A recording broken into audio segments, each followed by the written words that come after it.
أما بعد أعوذ بالله من الشيطان الرجيم بسم الله الرحمن الرحيم وقالوا يا أيها الذي نزل عليه الذكر إنك لمجنون لو ما تأتينا بالملائكة إن كنت من الصادقين ما ننزل الملائكة إلا بالحق وما كانوا إذا منظرين إنا نحن نزلنا الذكر وإنا له لحافظون وقال النبي صلى الله تبارك وتعالى عليه وسلم من قرأ القرآن وعمل بما فيه ألبس الله تعالى والديه تاجا يوم القيامة ضوءه أحسن من ضوء الشمس في بيوت الدنيا فما ظنكم بالذي عمل بهذا وقال النبي صلى الله تعالى عليه وسلم من قرأ حرفا من كتاب الله تعالى فله حسنة والحسنة بعشر أمثالها لا أقول ألف لام ميم حرف ولكن أقول ألف حرف ولام حرف وميم حرف او كما قال علیہ الصلاۃ والسلام۔ میرے محترم بزرگوں اور دوستوں، اسٹیج پر تشریف فرما معزز علماء کرام اور طلباء اعظام، آج ہم سب حضرات یہاں پر چند طلباء کرام کے قرآن کریم کی دستار حفظ کے موقع پر جمع ہوئے ہیں۔ مدرسہ حضا کے محتمم جناب حضرت مولانا عبدالرزاق صاحب دامت برکاتہم العالیہ کی زیر سرپرستی زیر نگرانی میں امسال مدرسہ حضا میں بحمد اللہ تعالی 3 طلباء کرام نے قرآن کریم حفظ مکمل کیا ہے۔ قرآن کریم یہ اللہ کی کتاب ہے، اس کی حفاظت کی ذمہ داری اللہ تعالیٰ نے لی ہے، تو اسی سلسلے میں چند باتیں میں آپ حضرات کے سامنے عرض کرنا چاہتا ہوں۔ قرآن کریم کی جس آیت کی میں نے آپ حضرات کے سامنے تلاوت کی ہے، وہ آیت قرآن کریم کے سورہ ہجر کی آیت ہے، اور اس میں اللہ تعالیٰ نے جو قرآن کریم کے سب سے اولین مخاطبین ہیں اہل مکہ، ان کو مخاطب کیا ہے کہ جنہوں نے پیغمبر جناب محمد رسول اللہ صلی اللہ علیہ وسلم کی ذات اقدس پر قرآن کریم کے نازل ہونے کی وجہ سے اعتراض کیا۔ کیا کہا انہوں نے؟ کفار مکہ کہنے لگے یا ایھا الذی نزل علیہ الذکر انک لمجنون، کہ جس ذات کے اوپر، جس شخصیت کے اوپر قرآن کریم کو اتارا جا رہا ہے، اللہ رب العزت جس ذات کے اوپر قرآن کو نازل فرما رہے ہیں، اس ذات کے بارے میں انہوں نے کہا کہ آپ تو دیوانے ہیں، پاگل ہیں۔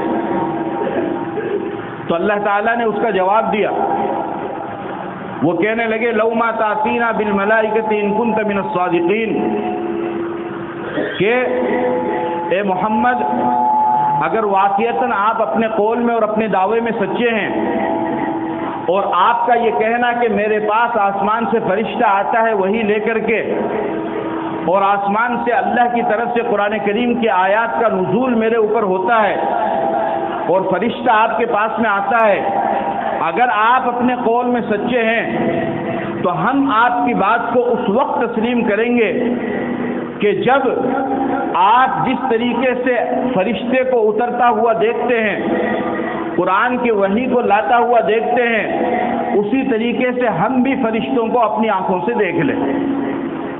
اگر ہم اپنی آنکھوں سے دیکھ لیں تو ہم سمجھ جائیں گے کہ واقعتاً یہ قرآن اللہ کی کتاب ہے، کیونکہ جس طریقے سے آپ انسان ہیں اسی طریقے سے ہم بھی انسان ہیں، تو جب آپ فرشتے کو دیکھ سکتے ہیں تو ہم کیوں نہیں دیکھ سکتے ہیں؟ کہنے لگے لو ما تأتینا بالملائکۃ ان کنت من الصادقین، کہ اگر آپ اپنے دعوے میں سچے ہیں تو فرشتے کو آپ دکھائیے، تب ہم آپ کے اوپر ایمان لائیں گے۔ اللہ نے فرمایا ما ننزل الملائکۃ الا بالحق وما كانوا اذا منذرین، کہ فرشتے کھری بات لے کر کے اترتے ہیں، صاف ستھری بات لے کر کے اترتے ہیں، اللہ کا پیغام لے کر کے آتے ہیں، فرشتے جب پیغام لے کر کے آتے ہیں اور کوئی فرشتے کو دیکھ لے اور فرشتے کو دیکھنے کے بعد پھر اس پیغام کا انکار کرے یا اللہ کے اس بھیجے ہوئے فرشتے کی وحی کا انکار کرے، وما كانوا اذا منذرین، پھر اس کے بعد مہلت نہیں دی جاتی ہے، اس کے بعد ڈائریکٹ عذاب آتا ہے۔ تو یا تو تم اس بات پر پختہ ہو جاؤ کہ ہم ایمان لائیں گے، اور اگر ایسا نہیں ہے اور تم نے انکار کیا تو پھر ڈائریکٹ تمہارے اوپر عذاب آئے گا۔ ایک جواب تو اللہ نے یہ دیا، پھر فرمایا انا نحن نزلنا الذکر وانا له لحافظون، کہ ہم نے اس قرآن کو نازل کیا اور ہم ہی اس کی حفاظت کرنے والے ہیں۔ ایک موقع پر انہوں نے کہا لولا انزل علیہ ملک، کہ فرشتہ ہمارے اوپر کیوں نہیں آتا؟ اللہ نے فرمایا لو انزلنا ملکا لقضی الامر ثم لا ينظرون، اگر فرشتہ آ گیا اس کے بعد میں فیصلہ ہو جائے گا، پھر مہلت نہیں ملے گی۔ دوسرا جواب اللہ نے دیا وَلَوْ جَعَلْنَاهُ مَلَكًا لَجَعَلْنَاهُ رَجُلًا وَلَلَبَسْنَا عَلَيْهِمْ مَا يَلْبِسُونَ، کہ اگر ہم کسی فرشتے کو نبی بنا کر کے تمہارے پاس میں بھیجیں جو میرا پیغام تمہارے پاس لے کر کے آئے، تو ظاہر سی بات ہے فرشتہ اپنی اصلی شکل و صورت میں نہیں آ سکتا ہے، اس لیے کہ کائنات میں انبیاء کے علاوہ بلکہ انبیاء میں بھی مفتی معارف القرآن میں حضرت مولانا مفتی شفیع صاحب رحمۃ اللہ علیہ فرماتے ہیں کہ صرف ہمارے نبی کے علاوہ ہمارے نبی کی ذات ایسی ذات تھی کہ جس نے فرشتے کو اپنی اصلی شکل و صورت میں دیکھا ہے، اس کے علاوہ کسی بھی نبی نے فرشتے کو اپنی اصلی شکل و صورت میں نہیں دیکھا ہے، اس لیے کہ دیکھنے کی طاقت نہیں ہے۔ تو جب نبی اپنی اصلی صورت میں نہیں دیکھ سکتا ہے تو پھر امتی کہاں سے دیکھ سکتا ہے؟ تو یہ، اور پیغمبر نے بھی اپنی زندگی میں صرف 2 مرتبہ حضرت جبرائیل علیہ السلام کو اصلی شکل و صورت میں دیکھا، ورنہ عام طور پر حضرت جبرائیل علیہ السلام مشہور صحابی رسول حضرت دحیہ کلبی رضی اللہ تعالیٰ عنہ کے شکل و صورت میں سامنے آیا کرتے تھے۔ تو اللہ نے فرمایا کہ اگر ہم کسی فرشتے کو بھی نبی بنا کر کے بھیجیں گے تو ظاہر سی بات ہے وہ فرشتہ اپنی اصلی شکل و صورت میں نہیں آ سکتا ہے، اس لیے کہ تم اسے دیکھ نہیں سکتے ہو۔ دوسری بات، فرشتے کو نبی بنایا بھی نہیں جا سکتا ہے، اس لیے کہ نبی بننے کے لیے ضروری ہے کہ جس قوم کی طرف، جن افراد کی طرف، جس خاندان کی طرف، جن لوگوں کی طرف نبی کو مبعوث کیا جا رہا ہے، ان تمام لوگوں کی ضروریات کو، ان کی حاجت کو نبی کو سمجھنا ضروری ہے۔ جب نبی ان کی ضرورت کو سمجھے گا تبھی نبی اس کے احکام اور مسائل بتلائے گا۔ اگر نبی کو ان کی ضرورت کا احساس نہ ہو تو پھر نبی وہ احکام و مسائل بتلائے گا کس طریقے سے؟ جیسے نبی کو نبی کسے کہتے ہیں؟ انسان بعثہ اللہ تعالی الی الخلق کافۃ لتبلیغ احکامہ شرع، قائد میں یہ تعریف کی گئی نبی کی کہ نبی اسے کہتے ہیں جسے اللہ انسانوں کی طرف احکام پہنچانے کے لیے بھیجے۔ اب نبی جب فرشتہ بن آئے گا تو انسان کو بھوک لگتی ہے، فرشتے کو بھوک نہیں لگتی ہے۔ اب جب انسان جا کر کے نبی سے پوچھے گا فرشتے سے کہ مجھے اپنی ضرورت پوری کرنے کے، بھوک مٹانے کے احکام بتلائیے، میں کن چیزوں سے بھوک مٹا سکتا ہوں، کن چیزوں سے نہیں مٹا سکتا ہوں، کیا معقولات حلال ہیں اور کیا حرام ہے، اور انسان کو پیاس لگتی ہے، وہ اس سے جا کر کے پوچھے گا۔ انسان اپنی ضروریات پوری کرتا ہے، وہ فرشتے سے جا کر کے پوچھے گا۔ اب فرشتے کی صفت کیا ہے؟ فرشتہ نہ تو کھاتا ہے، نہ پیتا ہے، نہ اسے بھوک لگتی ہے، نہ اسی جنس خواہشات اللہ تعالیٰ نے اس کے اندر رکھی ہے۔ تو جب اسے ان ضروریات سے واسطہ ہی نہیں پڑے گا تو پھر ظاہر سی بات ہے وہ ان ضروریات کا حل کیسے نکالے گا، وہ احکام کیسے بتلائے گا؟ دوسرا اللہ نے فرمایا کہ اگر ہم فرشتے کو بھی اگر بھیجیں گے نبی بنا کر کے تو پھر اسے بھی انسان بنا کر کے بھیجیں گے۔ تو جس نبی کو ہم نے انسان بنا کر بھیجا ہے تم ان کے اوپر اعتراض کر رہے ہو، ہم فرشتے کو انسان بنا کر نبی بنا کر بھیجیں گے، تم تو اس کے اوپر بھی اعتراض کر دو گے۔ وَلَوْ جَعَلْنَاهُ مَلَكًا لَجَعَلْنَاهُ رَجُلًا وَلَلَبَسْنَا عَلَيْهِمْ مَا يَلْبِسُونَ، لیکن صحیح بات کیا ہے؟ وَلَقَدِ اسْتُهْزِئَ بِرُسُلٍ مِّن قَبْلِكَ فَحَاقَ بِالَّذِينَ سَخِرُوا مِنْهُمْ مَا كَانُوا بِهِ يَسْتَهْزِئُونَ۔ ان کی تو پرانی عادت ہے جھٹلانے کی۔ ایک جواب اللہ تعالیٰ نے یہ دیا کہ اے کفار مکہ، تم یہ کہتے ہو کہ میرا نبی یہ دیوانہ ہے اور یہ یوں ہی بس بکتا رہتا ہے، بولتا رہتا ہے۔ اگر تمہارا یہ دعویٰ صحیح ہے تو آج تک کائنات میں دنیا میں ہزاروں کی تعداد میں پاگل اور مجنون دیوانے آئے ہیں، لیکن کیا کسی دیوانے کی، کسی پاگل اور مجنون کی بات محفوظ ہے؟ اس کے قول محفوظ ہیں؟ نہیں محفوظ ہے، کیونکہ دیوانے کی بات معنی اور مطلب سے خالی ہوتی ہے، پاگل کی بات کا کوئی معنی اور مطلب نہیں ہوتا ہے۔ تو عقلی جواب اللہ نے یہ دیا کہ اگر تمہارے دعوے کے مطابق ہمارا نبی یہ مجنون ہو بھی صحیح، پہلی بات تو ہے نہیں، لیکن اگر مان لیا جائے ہو بھی صحیح، تو پاگل کی بات کو محفوظ نہیں رکھا جاتا ہے۔ میرے نبی نے جو کچھ کہا ہے اور میرے نبی نے جو کچھ کیا ہے اور جو قرآن میں نے ان کے اوپر اتارا ہے وہ محفوظ ہے، معلوم ہوا کہ میرا نبی پاگل نہیں ہے۔ یہ عقلی جواب اللہ نے دیا۔ اور پھر حفاظت کی ذمہ داری اللہ نے لی۔ کس طریقے سے حفاظت کی ذمہ داری لی؟ قرآن کریم کا نزول ہوتا، آپ پریشان ہو جایا کرتے تھے، اللہ کو تسلی دینی پڑی، لا تحرک بہ لسانک لتعجل بہ ان علینا جمعہ وقرآنہ، کہ آپ اپنی زبان کو جلدی جلدی حرکت مت دیجیے، آپ گھبرائیے مت، کیونکہ آپ کا خیال یہ تھا کہ جبرائیل وحی لے کر کے آیا ہے، یہ وحی دے گا اور چلا جائے گا، پھر میں بعد میں بھول جاؤں گا تو میں کس کو بتلاؤں گا؟ اللہ نے فرمایا کہ آپ کو پریشان ہونے کی ضرورت نہیں ہے، اس قرآن کو ہم جمع بھی کروائیں گے اور ہم آپ اس کو پڑھوائیں گے بھی اور اس کو آپ کو یاد بھی کروائیں گے۔ یعنی قرآن کے جمع کرانے کی، اس کو پڑھانے کی، اس کی حفاظت کی ذمہ داری بھی اللہ نے لی۔ پھر جب پیغمبر کے اوپر کوئی وحی آتی تو آپ علیہ الصلوۃ والسلام صحابہ کرام رضوان اللہ تعالی علیہم اجمعین کو بلاتے اور ان کو وہ وحی بتلا دیتے، اور اس طریقے سے سب لوگ اپنے طور پر قرآن کریم کو یاد کر لیا کرتے تھے۔ پھر کچھ لوگ اپنے اپنے طور پر قرآن کریم کو لکھ بھی لیا کرتے تھے۔ حضرت جبرائیل کا یہ معمول تھا کہ جب وہ کسی وحی کو لے کر کے آتے تو بتلا دیتے کہ اس آیت کو فلاں سورت میں فلاں آیت کے بعد میں لکھنا ہے۔ اور بخاری شریف کی روایت ہے، حين يلقاه جبرائيل وكان جبرائيل يلقاه في كل ليلة من رمضان فيدارسه القرآن، کہ ہر رمضان میں حضرت جبرائیل علیہ السلام اللہ کے نبی کے پاس تشریف لاتے اور رمضان میں قرآن کریم کا دور کیا کرتے تھے۔ تو یعنی دار و مدار قرآن کا حفظ کے اوپر ہے۔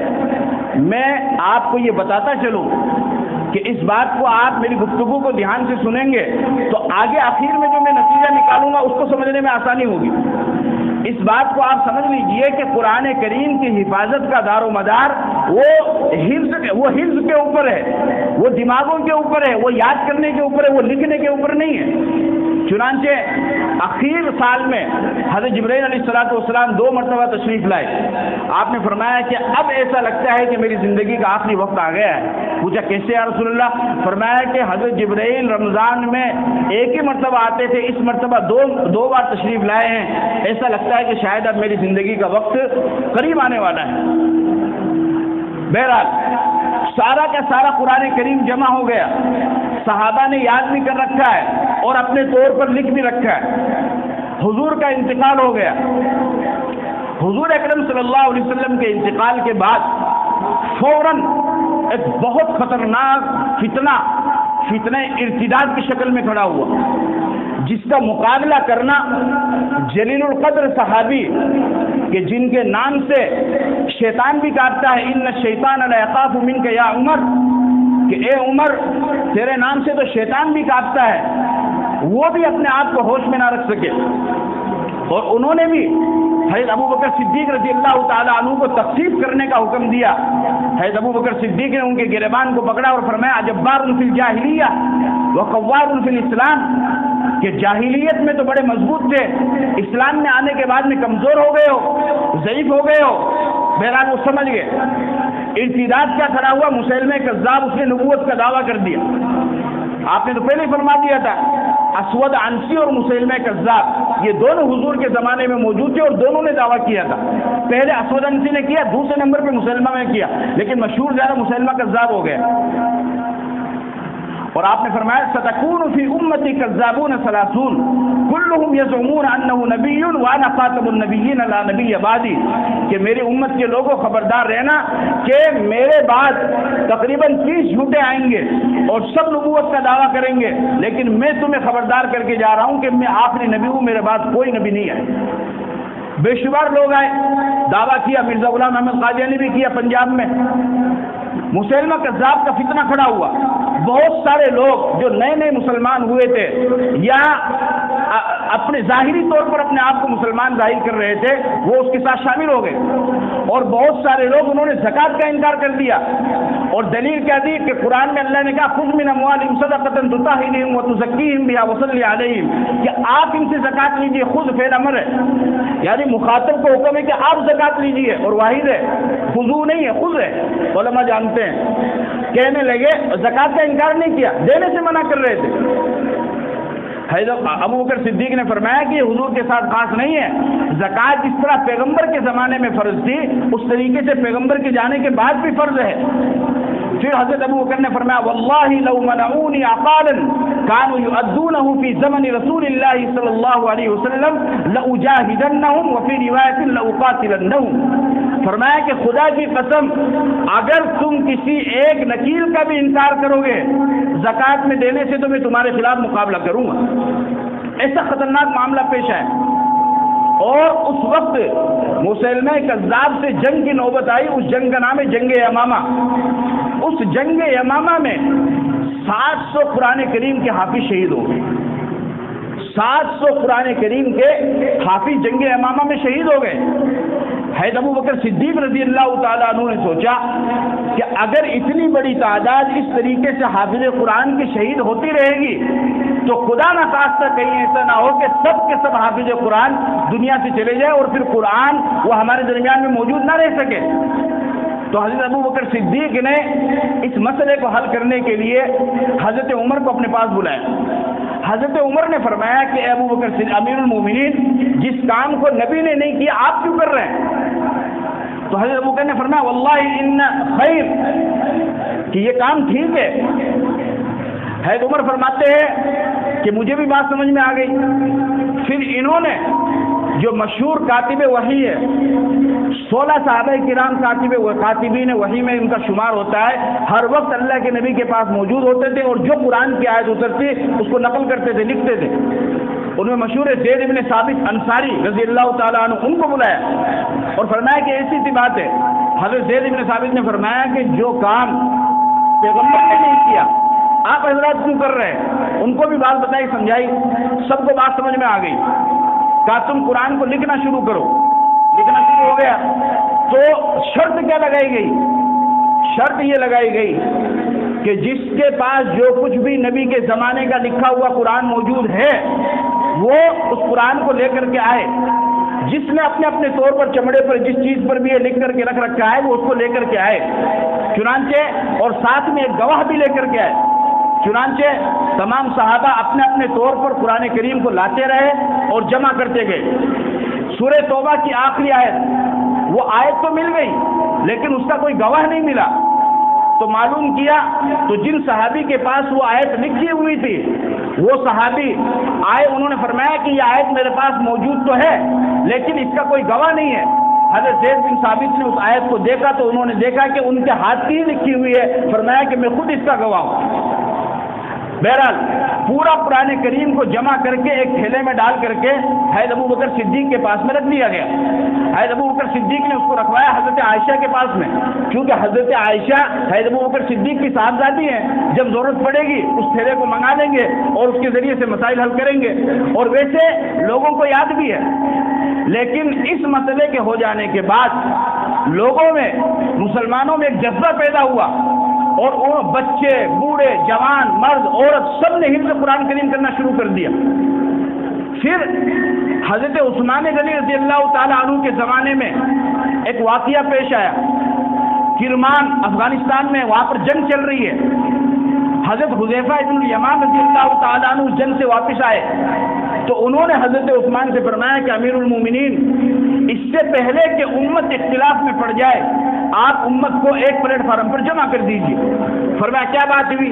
کہا میں نے اس جنگ میں دیکھا ہے کہ وہاں پر لوگ اختلاف کر رہے ہیں اور سب کا یہ کہنا ہے کہ میرا قرآن صحیح ہے۔ وہ صحیح کس طرح تھا؟ انزل القرآن علی 7 احرف، 7 لغت میں اللہ نے قرآن کو نازل فرمایا۔ تو کسی نے نزول وحی کے اعتبار سے لکھ رکھا ہے اور کسی نے اپنی زبان میں لکھ رکھا ہے، کسی نے قرآن کریم کو لکھنے کے ساتھ ساتھ حاشیہ بھی چڑھا دیا ہے اپنی یادداشت کی حفاظت سے۔ اب جس نے جس اعتبار سے لکھ رکھا ہے وہ سمجھ رہا ہے کہ میرا ہی لکھا ہوا صحیح ہے۔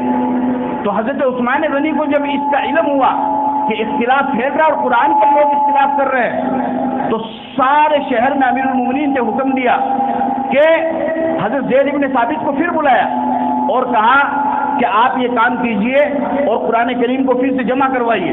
چنانچہ حضرت زید بن ثابت وہ بوڑھے ہو چکے ہیں، اب ان کے پاس طاقت نہیں ہے، تو 4 نوجوان قریشی ان کو تیار کیا، 5 آدمیوں کی کمیٹی بنائی اور پھر اعلان کر دیا کہ جس کے پاس جو بھی قرآن کا نسخہ لکھا ہوا وہ لے کر کے آئے۔ اب حضرت زید بن ثابت اس کو چیک بھی کر رہے ہیں اور وہ تھیلا جو حضرت ابوبکر کے زمانے میں جمع ہوا تھا اس سے بھی ملا رہے ہیں، اور حضرت زید بن ثابت خود بھی حافظ ہے، 4 کمیٹی میں جو نوجوان شامل ہے وہ بھی حافظ ہیں، اس طرح ملا کر کے پورے قرآن کو تیار کر رہے ہیں۔ سورہ احزاب کی ایک آیت من المؤمنین رجال صدقوا ما عاهد اللہ علیہ نہیں ہے، کبھی کہاں ہے کس کے پاس میں؟ تو کہا خزیمہ ابن ثابت رضی اللہ تعالیٰ عنہ کے پاس میں۔ فرمایا بھائی تم لاتے کیوں نہیں ہو؟ ہمیں قرآن ایک جگہ جمع کرنا ہے۔ تو فرمایا کہ میں لاؤں کیسے؟ آپ نے شرط لگائی ایک گواہ لے کر کے آؤ، تو میرا گواہ مر گیا۔ تو صحابہ نے فرمایا کہ بھائی خزیمہ ابن ثابت کی تو اکیلے کی گواہی کافی ہے۔ اس کا ایک واقعہ پیش ہے، کتاب الاقضیہ ابو داؤد شریف میں وہ واقعہ موجود ہے۔ حضور صلی اللہ علیہ وسلم نے بدو سے اونٹ خریدا اور پھر آپ نے فرمایا کہ ٹھیک ہے مدینہ چلو، میں گھر پہ جا کے تمہیں پیسے دے رہا ہوں۔ کہا ٹھیک ہے۔ آپ تیزی سے چلنے لگے، بدو پیچھے آ رہا ہے، لوگ اور بھی آ رہے ہیں۔ حضور نے وہ اونٹ جتنے میں خریدا لوگ اس سے زیادہ قیمت لگا رہے ہیں، اس کی نیت خراب ہو گئی۔ اس نے کہا یہ تو قیمت زیادہ لگا، تو کہنے لگے کہ نہیں میں نے نہیں بیچا آپ کو۔ آپ نے بولا بھائی تو بیچا ہے تو نے، میں تو یہ پیسے دینے والا۔ اچھا لوگوں کو یہ پتہ نہیں تھا کہ حضور نے خرید لیا۔ اس پر تھوڑی آواز تیز ہو گئی، صحابہ جمع، صحابہ نے فرمایا کہ تو کیسی بات کرتا ہے، حضور کیا جھوٹ بولیں گے؟ تو وہ کہنے لگا گواہ لاؤ۔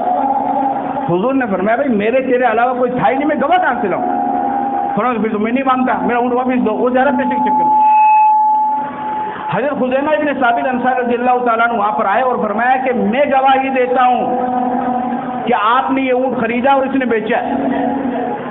آپ نے فرمایا کہ خزیمہ گواہی دینے کے لیے موقع پر محل پر موجود ہونا ضروری ہے، تم تو تھے ہی نہیں، تم کیسے گواہی دے رہے ہو؟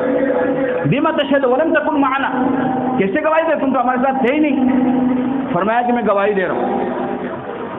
پھر فرمایا انہوں نے اصدقك بخبر السماء فلا نصدقك بما تقول، کہ اللہ کے رسول میں گواہی اس لیے دے رہا ہوں کہ آپ ہمیں آسمان سے آنے والی باتوں، خبروں اور وحی کے بارے میں بتلاتے ہیں، اور وہ 7ویں آسمان سے وہ وحی آئی ہے، عرش سے آئی ہے، آپ اس کے بارے میں ہمیں بتلاتے ہیں، ہم نے دیکھا نہیں ہے، لیکن اس کے باوجود بھی ہم آپ کی بات کا یقین بھی کرتے ہیں، اقرار بھی کرتے ہیں، اور جب ظاہر سی بات ہے ہم آسمان سے آئی ہوئی بات کا اقرار کر رہے ہیں، ہم نے دیکھا نہیں ہے، تو 100% یہ بات یقینی طور پر صحیح ہے کہ آپ جھوٹ نہیں بول رہے ہیں، آپ نے اس سے اونٹ خریدا اور اس نے بیچ دیا۔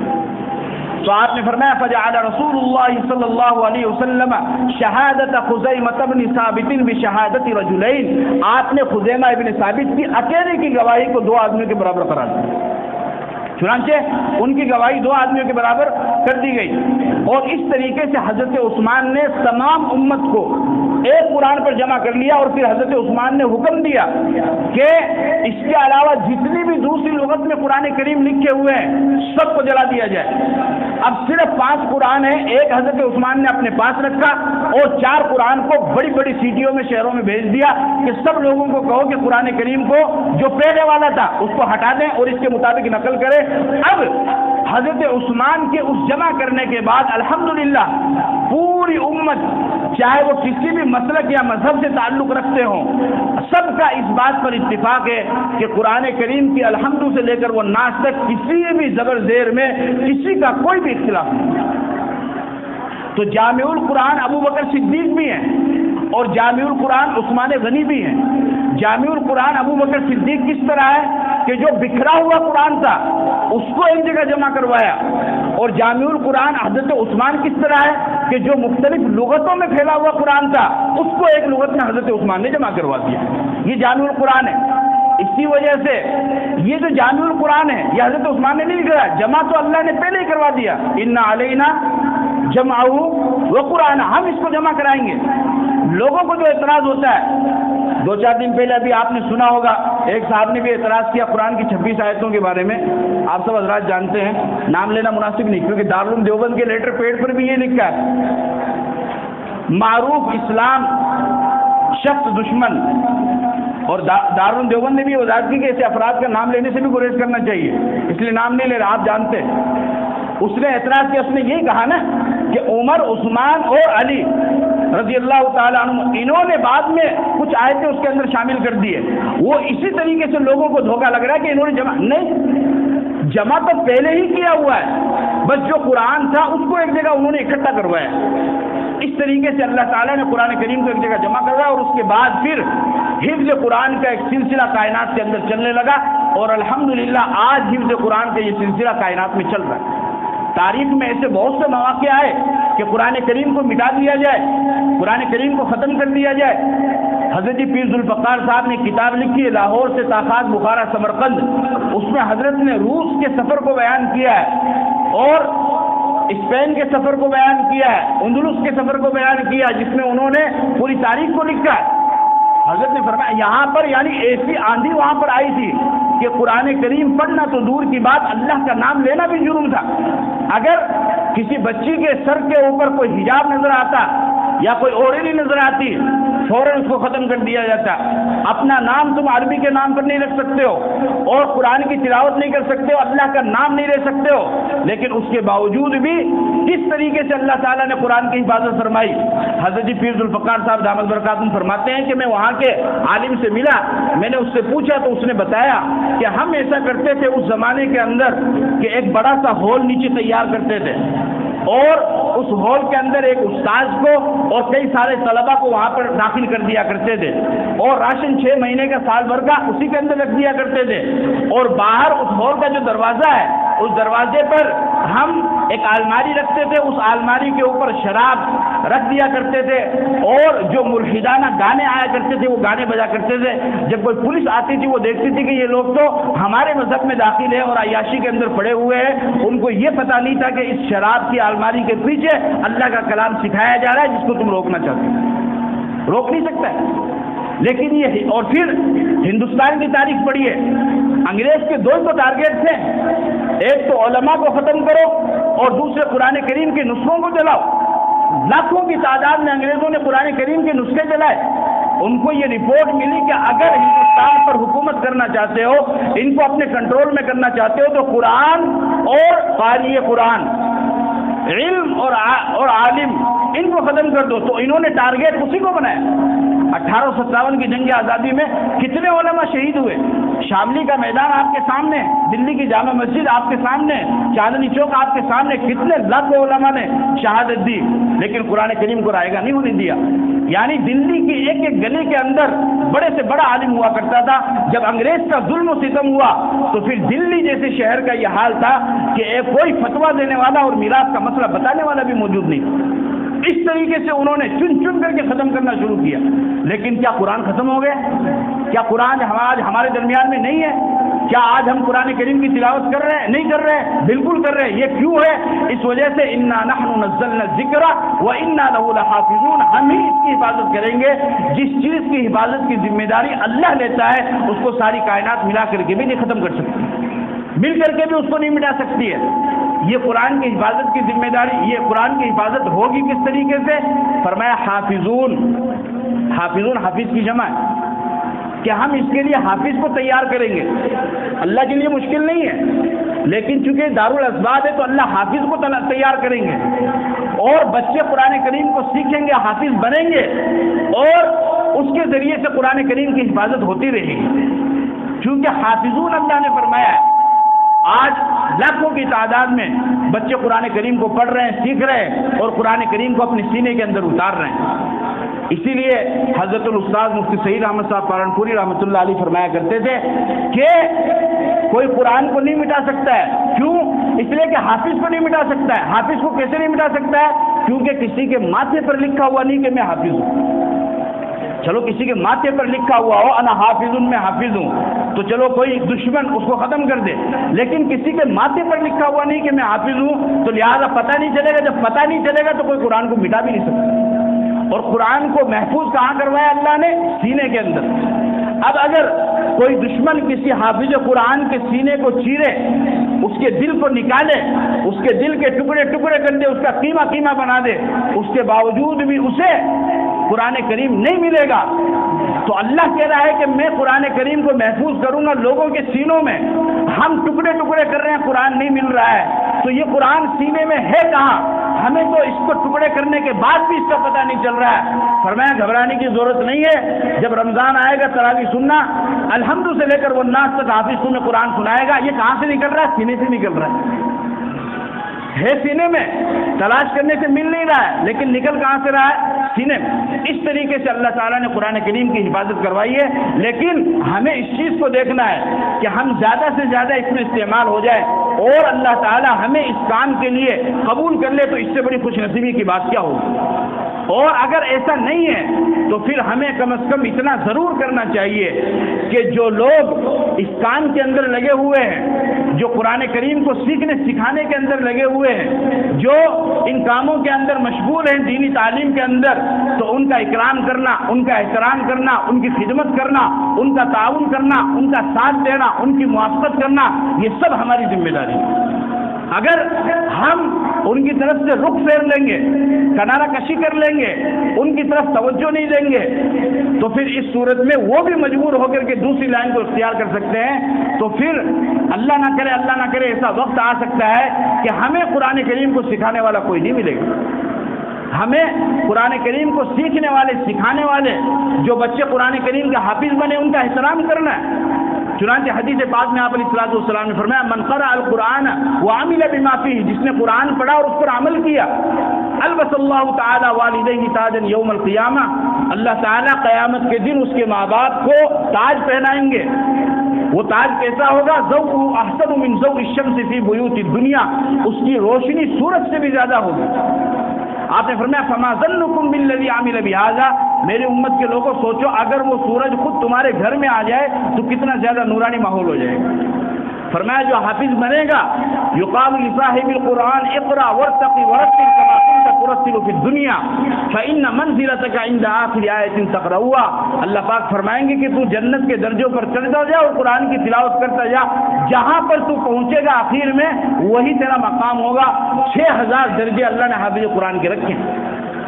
فرمایا کہ 10 ایسے لوگ جن کے لیے جہنم واجب ہو چکی ہے، فیصلہ ہو چکا ہے کہ اب ان کو دوزخ میں جانا ہے، شفعہ عشرۃ من اہل بیتہ کلہم قد وجبت لہم النار، کہ ان لوگوں کو اللہ تعالی حافظ قرآن کی برکت سے جنت میں داخل فرمائیں گے۔ اس لیے میں اپنی بات کو مختصر کرتے ہوئے آپ حضرات کے سامنے یہی عرض کرنا چاہتا ہوں کہ ہم زیادہ سے زیادہ قرآن کریم کی تعلیم سے جڑیں، اپنے بچوں کو جوڑیں، اور جو قرآن کریم کی تعلیم سے جڑے ہوئے ہیں ان کا تعاون کریں، ان کی امداد کریں، ان کی ہیلپ کریں۔ آج کل لوگ قرآن سے تو محبت کرتے ہیں، قرآن والے سے نہیں کرتے ہیں، مسجد سے محبت کرتے ہیں، امام سے نہیں کرتے ہیں، علم سے محبت کرتے ہیں، عالم سے نہیں کرتے ہیں، پتہ نہیں اسلام سے محبت کرتے ہیں، مسلمان سے نہیں کرتے ہیں، دین سے محبت کرتے ہیں، حدیث سے کرتے ہیں، نبی سے محبت نہیں کرتے ہیں۔ یہ محبت نہیں جو گھوم جانے والی محبت بتا رہا ہوں میں، جس میں انسان دیوانہ ہو جائے۔ تو ہمیں علم سے بھی محبت کرنی ہے، عالم سے بھی کرنی ہے، قرآن سے بھی کرنی ہے، قرآن پڑھنے پڑھانے والوں سے بھی کرنی ہے، اور اسی طریقے سے علم دین کے اندر جتنے بھی لوگ جڑے ہوئے ائمہ ہیں، مؤذنین ہیں، مدرسین ہیں، جتنے بھی لوگ ہیں، ان تمام کو ہمیں احترام کی نظر سے دیکھنا چاہیے، کیونکہ آج بھی اس جلسے کے موقع پر 3 بچوں کی دستار حفظ بھی ہے، اس لیے میں نے یہ چند باتیں آپ حضرات کے سامنے عرض کی۔ بالکل بے فکر رہیں، ہرگز پرواہ نہ کریں کسی بھی دشمن کے مکر و فریب کا یا اس کی سازش کا شکار نہ ہو، اللہ کی ذات پر کامل یقین رکھیں۔ انشاءاللہ اگر ساری کائنات بھی مل کر کے آ جائے تب بھی قرآن کریم کی کچھ آیتیں تو کیا ایک بال کا بھی بیکار نہیں کر سکتے ہیں۔ ہمیں بس اپنی محنت کو زیادہ سے زیادہ بڑھانی ہے اور اس کام کے اندر لگنا ہے۔ اللہ تعالی ہم سب کو عمل کی توفیق عطا فرمائے۔ وآخر دعوانا الحمدللہ رب العالمین۔